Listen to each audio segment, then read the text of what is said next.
नमस्कार, day to day news Bharat देख रहे हैं आप। मैं हूं आपके साथ पूनम। हमारा चैनल आपसे वादा करता है कि हम समाज के दबे कुचले लोगों की आवाज बनेंगे, निष्पक्ष तरीके से पत्रकारिता करेंगे।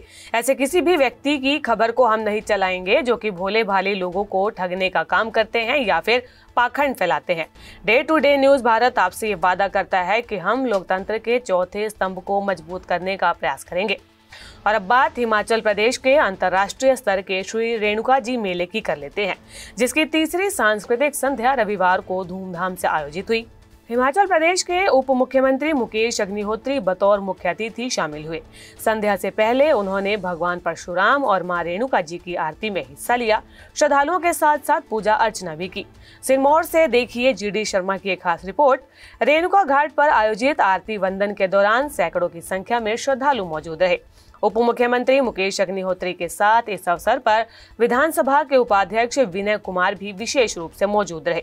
आरती के बाद उप मुख्यमंत्री ने भगवान परशुराम और मां रेणुका के मंदिर में माथा टेका और प्रदेश की सुख समृद्धि की कामना की। इसके बाद आयोजित तीसरी सांस्कृतिक संध्या में स्थानीय और प्रदेश के नामी कलाकारों ने मंच संभाला। लोक गायक हनी नेगी, किशन वर्मा, सुधीर यदुवंशी और राजेश त्यागी की प्रस्तुतियों ने दर्शकों को देर रात तक झूमने पर मजबूर कर दिया। सांस्कृतिक संध्या में कलाकारों ने हिमाचली लोक संस्कृति और परंपराओं की झलक प्रस्तुत की। मीडिया से बातचीत में उप मुख्यमंत्री मुकेश अग्निहोत्री ने कहा कि इस वर्ष मेले में प्रशासन के द्वारा शुरू की गई आरती वंदन की परंपरा सराहनीय है। उन्होंने कहा कि इससे आने वाले समय में रेणुका जी तीर्थ स्थल को और भी ख्याति मिलेगी, धार्मिक पर्यटन को बढ़ावा मिलेगा। अंतर्राष्ट्रीय मेला है ये, दर्जा प्राप्त और श्री रेणुका जी का ही नहीं, अभी तो पूरे प्रदेश का और देश का इसकी अपनी अहमियत है। और श्री परशुराम भगवान जी के इस प्रांगण में इसमें हम आपके साथ बातचीत कर रहे हैं। और ये जो इस दफा इन्होंने शुरुआत की है आरती की, ये प्रयास एक बड़ा अनूठा प्रयास है। और ये सिर्फ शुरू करना एक डिफिकल्ट टास्क था और आपने देखना है कि ये बड़ा लॉन्ग वे जाएगा। इसके बहुत दूरगामी परिणाम निकलेंगे। धार्मिक पर्यटन के हिसाब से ये स्थान अब बहुत बड़ी ख्याति प्राप्त करेगा। स्थान की महत्वता तो बहुत पहले से ही है।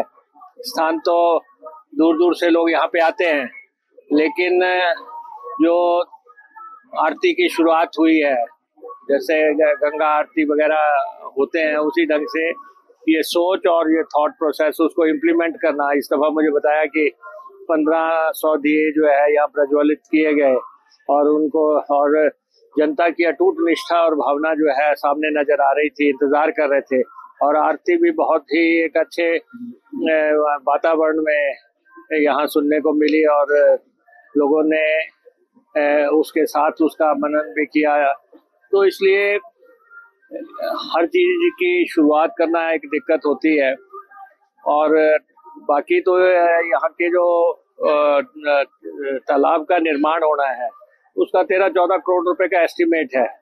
अब हम देखते हैं सरकारी स्तर पे इसकी फंडिंग के बारे में, या जो यहाँ पे पावर प्रोजेक्ट्स आ रहे हैं उनसे भी हम बात करेंगे। रेणुका जी का प्रोजेक्ट यहाँ पे 40 मेगावाट का पहले चल रहा है और दूसरे प्रोजेक्ट्स भी यहाँ पे आ रहे हैं, उनसे भी हम बात करेंगे।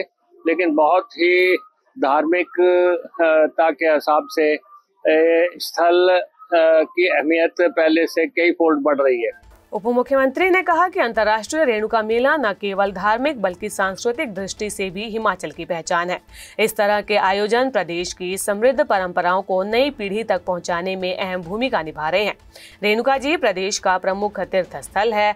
इसे धार्मिक दृष्टि से और अधिक विकसित करने के लिए सरकार गंभीर है। यहाँ परशुराम तालाब के निर्माण के लिए लगभग 14 करोड़ रुपए की राशि खर्च की जानी है। इस परियोजना के लिए जल्द ही बजट प्रावधान किया जाएगा ताकि रेणुका जी का धार्मिक और पर्यटन महत्व और भी ज्यादा बढ़ सके।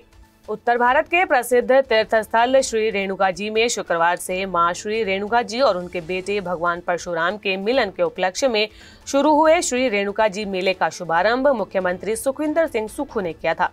6 दिनों तक चलने वाले इस मेले के दौरान मां बेटे के इस मिलन के साक्षी यहां पहुंचने वाले असंख्य श्रद्धालु बनेंगे। ये मेला 31 अक्टूबर से शुरू होकर 5 नवंबर तक चलेगा। हिमाचल प्रदेश से जुड़ी ऐसी ही धार्मिक खबरें आपके लिए लेकर आते रहेंगे। Day to day news Bharat को लाइक, शेयर और सब्सक्राइब करना बिल्कुल भी ना भूलें। नमस्कार।